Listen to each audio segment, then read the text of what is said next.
பொலிட்டிக்கலாமே சில விஷயங்கள் வருது. இந்த இந்திய கைதிகளை வந்து பாகிஸ்தான் அரசாங்கம் வந்து ஒரு கட்டத்தில் வந்து ரிலீஸ் பண்ணலாம் அப்படிங்கிற முடிவு எடுக்கும்போது அந்த டைமில் தான் இந்த காஷ்மீர் பிரச்சனை வருது. காஷ்மீர் கான சிறப்பு அந்தஸ்து வந்து ரத்து செய்யப்படுற சுச்சுவேஷன் அப்போ தான் நடக்குதுன்றப்போ அங்கே பாகிஸ்தானில் திரும்ப கலவரம் உருவாகிருங்கிற மாதிரியான சுச்சுவேஷன் வருது. அதனால அவங்க வெளியில் விட முடியல அப்படிங்கிற காட்சிகள் வருது. அந்த இடத்துல பார்த்தீங்கன்னா நம்மளோட பொலிட்டிஷியன்ஸுமே நம்ம சில பேரை பார்க்குறோம்.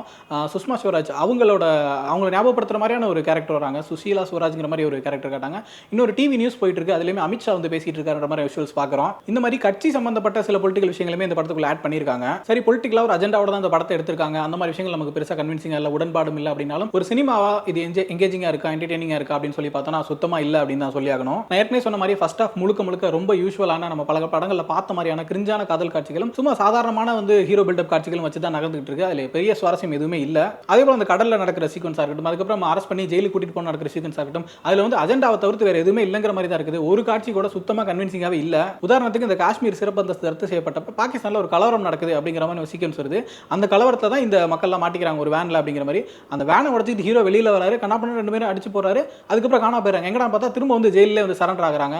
நாங்க என்ன தப்பு பண்ணிட்டா வந்தோம், தவறி வந்துட்டோம், அதனால நாங்க வந்து ஓடிலாம் போக மாட்டோம் அப்படிங்கிற மாதிரி வந்து சொல்றாரு. முதல்ல அந்த கலவரத்துல இருந்து எப்படி தப்பிச்சாங்க, எப்படி இந்த இடத்துக்கு வந்தாங்க, அதெல்லாம் உங்களுக்கு தெரிஞ்ச ஊரா பாகிஸ்தான் அப்படிங்கிறது எதை பத்தின எந்த டீடைலும் இல்ல. ஒரு சீக்வன்ஸ் கூட மருந்துக்கும் லாஜிக்கும் இல்லாம கன்வின்சிங்கா இல்லாம இஷ்டத்துக்கு எடுத்து வச்சிருக்காங்க.